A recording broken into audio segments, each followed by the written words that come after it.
back to My Dad Watches The Bachelor. I'm Meredith, and I'm here with my co-host, my dad. Hey, Meredith, how's it going? It's going well. How are you? I'm doing okay. Always good to see your shiny, happy face. I know. Next week, you get to see it in person. Well, the mom and I are looking forward to having you back under our roof for a limited period of time. At some point, we'll tire of you and want to send you on your way. I'm sure the feeling will be mutual. Well, happy Thanksgiving to you and all of our listeners. All right. I don't have any housekeeping news. Nothing interesting coming out of Bachelor Nation this week, so I'm really ready to just jump into the episode. Aren't you first supposed to tell people to subscribe and all that sort of jazz? Oh, yeah, I guess we can do that housekeeping, the regular rate, subscribe, like the podcast. If you're enjoying listening, you can find us anywhere you listen to podcasts. We would really appreciate it. And as always, if you have any questions for either of us, you can message us on Instagram or email us at mydadwatchesthebachelor@gmail.com. We love to answer your questions, no matter how small or silly they may be. That's right, we do. I'll defer to you mostly. Yeah, you're more of the question reader, and I'm the question answerer. Okay, well let's talk about the show then. Okay, my first high is that we have our first time traveling since COVID started. Some may say this is historical. Okay, well, I'm not sure I would say it's historical. I mean, I guess it's historical for the show. You know, you've done some traveling. I've done some traveling. They chose the exotic location of Minneapolis to travel to, which I guess we can tell by what these people are wearing that this must have been shot sometime late summer, early fall, because there's not snow on the ground. No one's freezing yet in Minneapolis, and it looks like a very pleasant place to be. Yeah, I've never been to Minnesota, but Minneapolis seems like a pretty nice town. I didn't have that high of hopes because when I think Minnesota, I just think snow, cold, but it looks nice.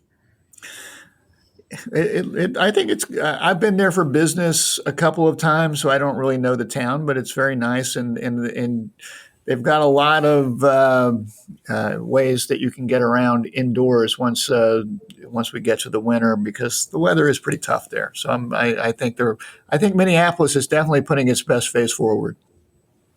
Well, good for Minneapolis. I'm excited that we have a change of location. I think it helps the show, not seem as stale. I'm hopeful. I have heard that next season for The Bachelor, we do have like a regular season with travel every week. So I'm excited to get back to more normalcy. Living vicariously through our Bachelor friends to see all the exotic locations that they visit. Exactly. Okay. Any other highlights, or was that it? I also enjoyed Joe's one-on-one date. I think it's just because I enjoy Joe. I think he is officially my favorite guy on the season. He's very level-headed and reserved and quiet, but in a confident way. And I think that if he doesn't win, he's like 100% Bachelor potential if he would want it. He seems really good to me, because we also, in the past, you don't really choose a Bachelor that has a ton of personality, because you let the women really run the show, and you choose a Bachelor that's just kind of calm and consistent and there. You don't have a Tisha or Caitlyn. And devilishly handsome, I assume, would be another criteria. Of course. And so I enjoyed the one-on-one date just because we got a lot of Joe, but I also liked that we got to see more into Michelle's background. I feel like usually every date, it's like we're just sitting there waiting for the guy to open up, and we don't ever see Michelle opening up or like learning anything about Michelle. And so the whole date was really Minneapolis based and Michelle focused. I didn't love that we went to hang out at her old high school, like making out in front of her old locker. That was a little lame to me, but I enjoyed that we got to see more of Michelle. Yeah, so I put down a couple portions of Joe and Michelle's date as a highlight. I thought it was really cool that they got to throw out, or I guess Michelle got to throw out the first pitch at a Twins baseball game. That's I don't know much about, the strike zone, but that didn't look like a strike to me. well, I'm not sure that would have been called a strike if a batter had been in the box, but you see a lot of pseudo celebrities get up there and throw it into the sands or throw it into the dirt and look awful.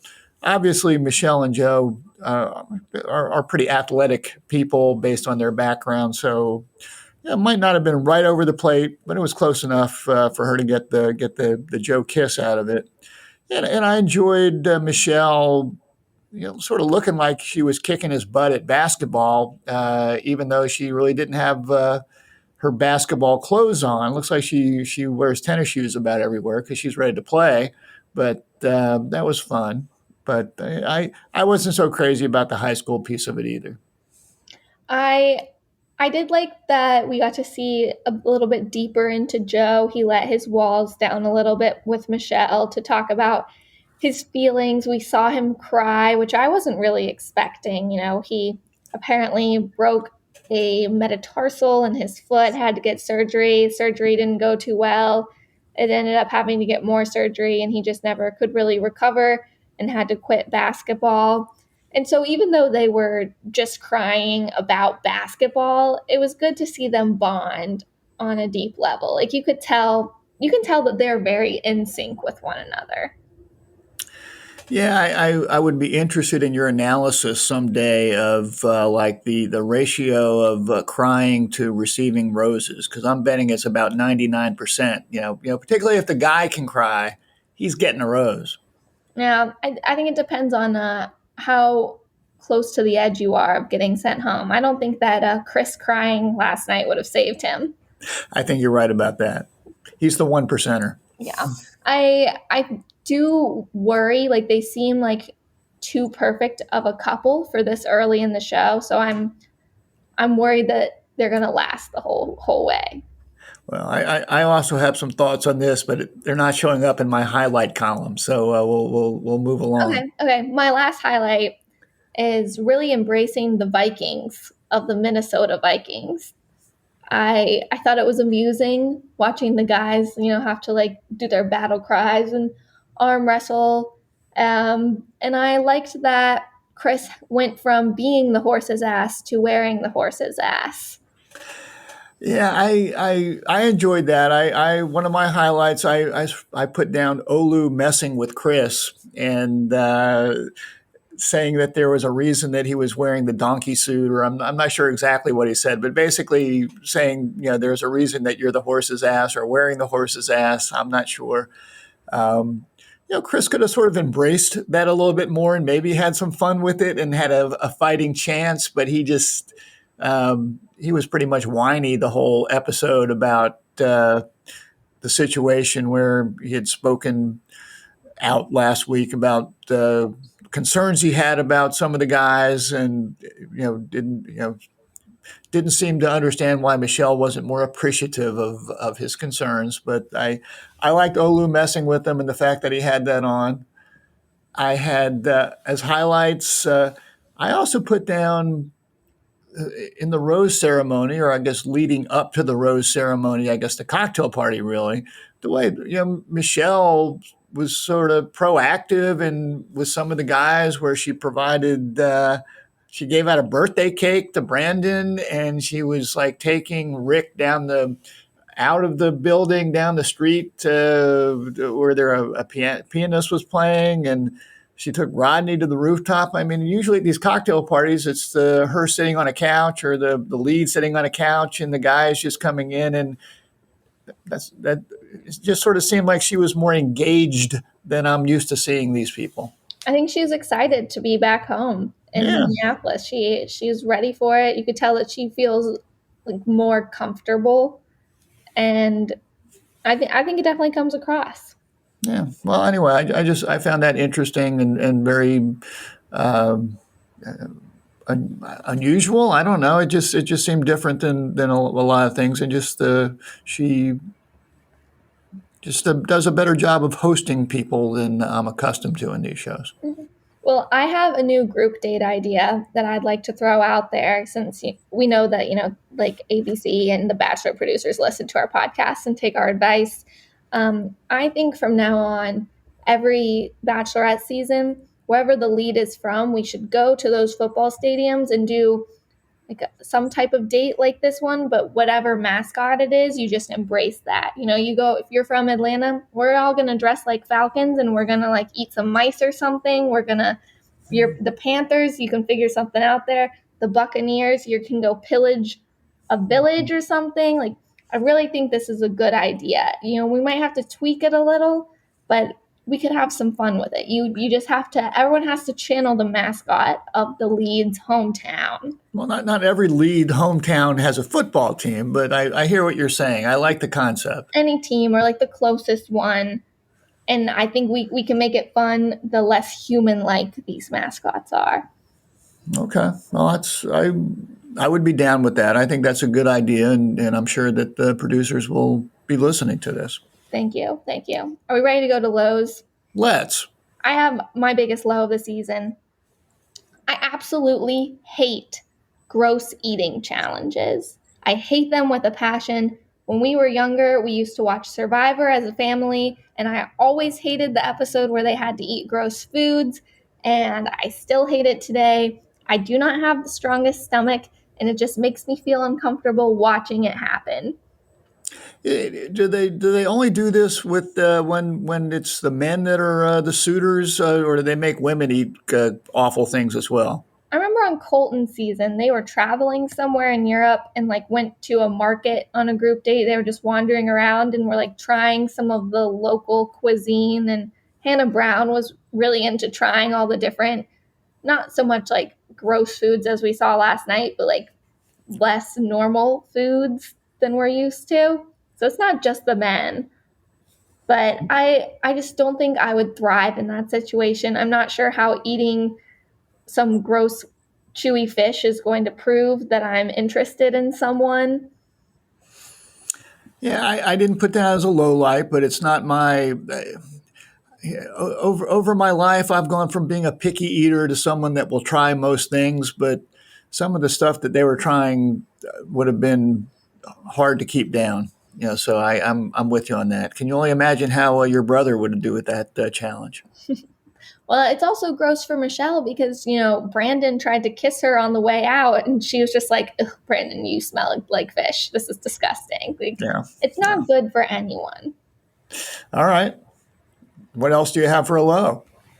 I think it's a low, but I thought it was amusing as too. Watching Martin stick his foot in his mouth talking to Michelle about how the girls in Miami are high maintenance. That conversation just went downhill very quickly. Michelle's like, oh, well, how are females high maintenance? Martin's like, they just expect someone to do everything for them. And Michelle's like, okay, but what's the difference between like a female that's high maintenance and a male that's high maintenance? And I don't think Martin understood what he was doing wrong because he just kept digging deeper into his hole. And it was funny to watch. Yeah, it was somewhat cringeworthy, and I had that down as well. He goes in trying to show that he can be serious and have a vulnerable conversation. Maybe he was getting ready to cry. I don't know. Maybe he needed to cry by the end of that conversation, but he definitely put his foot in it, and then just kept digging. Not good, Martin. No, and I didn't love his confessionals afterwards about how, I think there was some miscommunication on her part. Yeah. You and I think we're both surprised that Martin didn't get his walking papers last night Or last week.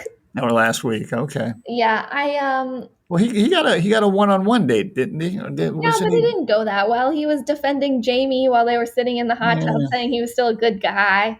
Yeah. It's surprising he's still there. Yeah, I think that mentally and like emotionally, emotional maturity, Michelle has that so much more than Martin. She can just like run circles around him, and he just can't comprehend what's going on. Emotional maturity, maybe intelligence as well. Yeah, okay. Fair. So, Maybe too much of that bleach from his hair has gotten into his brain. yeah, that's got to be bad for you. You have any other lows? So, look, I put down as a low. I'm skeptical of this connection between Joe and Michelle because what is their connection? Their connection is we're both from Minnesota. We both played basketball. And when they're on the basketball court playing, they look like they're having a wonderful time. They look like two kids playing. I think that's great.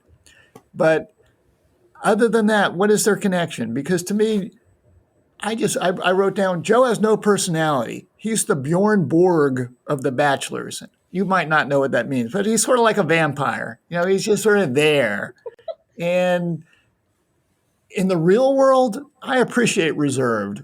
For when you're on this show and you're trying to set yourself apart from the other people, you got to have a little bit of something. You got to have some juice. And I just get the sense that Michelle's going to have to work really hard to pull stuff out of him. So I'm just skeptical of this whole relationship. That's fair. I do like it made me concerned when Michelle was talking about how Joe is the guy that she would have had a crush on in high school because, we, as a female, I can be like, okay, if the boy that I would have liked in high school that wouldn't have liked me back is showing interest now that I'm older, like I would have enjoyed that and I would have wanted to keep that around. But does it have the longevity, like stability of an actual relationship that you're hoping will turn into an engagement by the end of the show? Probably not. I think that she just has some type of high school girl infatuation with him as well, which isn't the best for it long term. Or as your friend Jamie would say, she's on spring break. This is her spring break thing. Yeah, okay. So anyway, I'm wary of this. And I had a couple of Chris comments, which I'm sure you're going to get to at some point in time in terms of lowlights of just how uh, he's whining about that Michelle didn't give him a chance to speak at the group date. And I'm thinking, I don't think that's how it works, buddy. I mean, it looks to me like Michelle's sitting on the couch and these guys are giving the other guys 5 minutes or so or 10 minutes. And then they come in and say, can I steal her? And if you're just sitting around expecting Michelle to seek you out to thank you for this inside information, I don't think you've been watching this show very closely. It didn't seem to make a lot of sense to me. And I'm sure you and I both have a little more to say about Chris as we go through this. Yeah, definitely. Are those your lows? Yep. Okay, who is your right reason? My right reason is Michelle this week. Really for the way she handles her Chris situation. And throughout the program, she's been very, very good about handling problem people that come up. And Chris interrupts a one-on-one date, which that can't happen very often. I don't remember that happening. It seems pretty inappropriate. I don't want to say it's unheard of, but certainly inappropriate. They talk, and Michelle tells Chris that I don't need you to speak for me. I'm an empowered woman. I can speak for myself. Time to walk you out. Don't mess with my one-on-one dates, Chris. Get out of here. So good for Michelle. Yeah, good for Michelle. I think that's a good pick. My right reason is Michelle's friends, Tia and Allie, that were a part of the one-on-one date with Nate as well. I think that I, as a friend, would have done the exact same stuff that they would have done, like grilling Nate to get all the tea about what's going on with the house with the guys. They ask him, like, do you have friends? Do you have enemies? Like, they want to know everything, make sure that the guys like him. And I also loved all the things that they said about Michelle. They were telling Nate, like, you need to get to know her. She's definitely someone worth knowing. Like, she's so amazing. And telling Michelle that she just needs to stay in her power, trust her gut. She knows what's best for her. And so I always like getting to see that girlfriend time because our girlfriends know what's best for us. Okay. Well, I will trust you on that one. Who's your wrong reason? Now we can get into it. My top 4 pick, Chris. He is my wrong reason because he sucks. He basically threw himself a pity party this entire episode. because Nate got the one on one date after Chris tried to throw him under the bus last week for, quote, having it in the bag. Which, Nate's a confident guy. He's shown us his confidence throughout the season by not really stooping into the drama. He likes to stay above it and say, I'm not worried about other guys. I'm focused on my relationship with Michelle, which we've established is like probably the best way to go about this show. So Chris acts like a baby because Michelle doesn't go out of her way to check in on him after last week when she's got 8 other guys on this date that want to talk to her and are making an effort. So she's not going to notice a bottom tier guy throwing a pity party.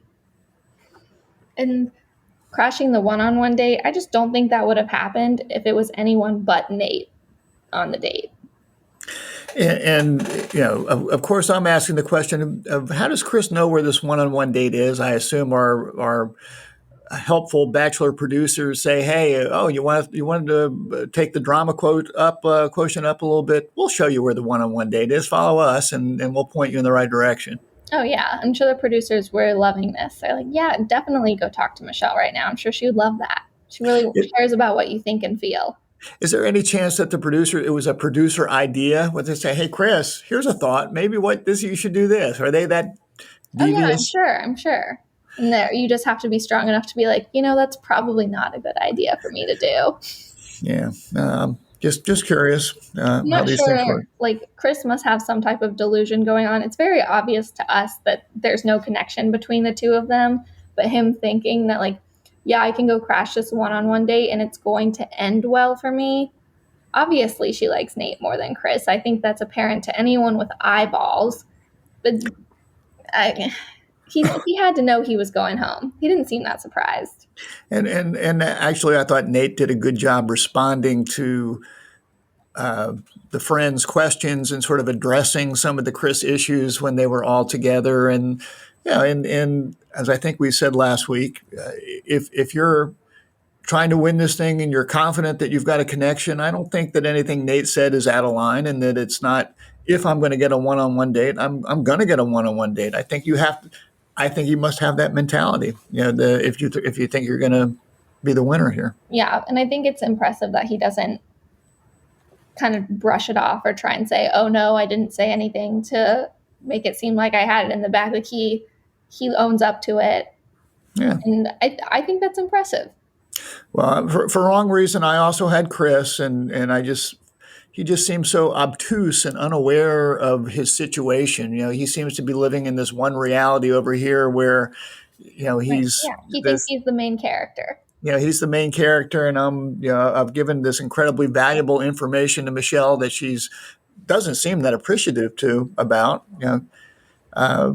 He just came off as kind of a jerk. So anyway, sorry that you're gone, Chris. But the guys that are left, yeah, I don't really think we have any bad guys left. I don't. Maybe one will surface, but they all seem like pretty good guys at this point in time. Yeah, I agree. I feel like Michelle's very good at getting rid of the riffraff. And she's done it much quicker than we're accustomed to. Yeah, she's not playing the producer's games. Yeah. So who's your MVP? My MVP is Michelle. For Again. Yeah, for the same reasons that you gave her the right reason, how she handled the Chris situation, telling him that she doesn't need anyone to speak for her, that she can speak for herself, and ultimately wants to be with a man who will let her do that and support her while she does that. And then just, not dealing with the BS anymore, cutting it off, walking Chris out. I think it's impressive the way she handles this. I think that she's one of the best bachelorettes we've ever had, just in terms of how she speaks for herself and can articulate how she's feeling and is good at vocalizing that to the men and to us as the viewer. Like, she just seems so much more intelligent, emotionally mature, everything. Like, she's great. I enjoy watching her. Well, I hope things work out for her. She's done a very good job of running the show. It just strikes me. It's interesting that our two hostess girls, Tasha and who's the other one? Caitlin. We don't see that much of them because Michelle's so good at this that she doesn't really need them to step in and provide any advice, at least that we're seeing at this point in time. Maybe that will change as we have to make some more difficult decisions down the road. We got some Caitlin talk last week when the boys were ignoring Michelle on the group date. But then, Michelle told the boys that they were disappointing her. They stepped up their game a lot this week, and we didn't need Tasha and Caitlin. The only time we saw them was when Michelle, this is the final rose of the evening. Yeah. No fuss, no muss. I will say my top 4 picks really took a beating this week with Chris and Leroy going home. I have no idea who Leroy is. Yeah, we didn't get much of Leroy during the whole show. I mean, he was very under the radar. I'm not sure we got more than 10 words from him, but he was my winner pick. And now I'm only left with Clayton and Joe. And you have Clayton, Joe, and Brandon. So I feel like you've got quite the group there. There you go. I'm a good judge of character. I look forward to meeting your boyfriend over the holidays. Hopefully he can make your top 4. Hopefully he'll be even higher up than that. You're not bringing 4 guys home, are you? Hopefully we just have one coming over the holidays. This is actually our spin-off podcast that we're doing. It's going to be Meredith brings home 4 guys for the holidays. And I don't think I'm not signing up for that one. So let's move along. All right. Well, so wrap us up with some fatherly advice. One tangent I wanted to touch on, and just because I know you're a big Taylor Swift fan. Of course. And she re-released her an important album last week. Red, I think is the name of it. Yeah, I'm impressed. And then she's got a 10-minute song. And isn't she one of our podcasting colleagues, Bill Simmons, called it like a drive-by shooting of Jake Gyllenhaal? Is this 10-minute song just saying how awful Jake Gyllenhaal is? Poor Jake Gyllenhaal. Gyllenhaal. Okay, him too. No, not poor Jake Gyllenhaal. We do not like Jake Gyllenhaal. He basically he put Taylor in a toxic relationship. He's like 10 or 11 years older than her, started dating her when she was like 20 years old, when he was like 30. It's a little icky. And, there are rumors that Taylor's basically confirmed now via her I Bet You Think About Me music video that Jake took her virginity and then just kind of bailed on her, which is not a smart thing to do to a 20-year-old girl who writes songs about her feelings. Okay. How many times is he going to have to relive this? How many the agony of doing this? I don't know. I mean, eventually she's going to release a new album and we'll move on to, hating John Mayer or Harry Styles or something. But right now it is definitely Jake Gyllenhaal. All right. Well, some quick fatherly advice for you and our listeners. Just number one, bring your sneakers and a bathing suit for any date these days because you're either going to be playing a sport or getting in a hot tub. So be prepared on the dates. Number two, I'm a Bruce Springsteen fan. One of his songs is Glory Days. And going to the high school date just reminded me of these people who say the best time of their life was in high school. Don't be one of those glory days people of, the best time of my life was when I was the high school homecoming queen or football star or basketball star. That's nice, but let's make sure that we've also are looking forward and moving ahead. So be careful there, Michelle and Joe. We just want you guys to make sure. I was texting you last night saying, does Joe really have a job? I'm not sure what he does. He's, I guess, a real estate developer. I hope that's really the case. We're worried about Joe.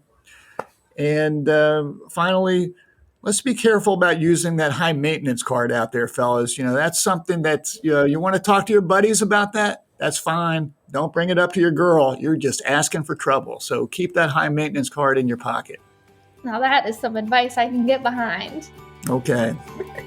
All right. Well, if you're enjoying the podcast, once again, make sure to comment, rate, and subscribe to us anywhere you listen to podcasts.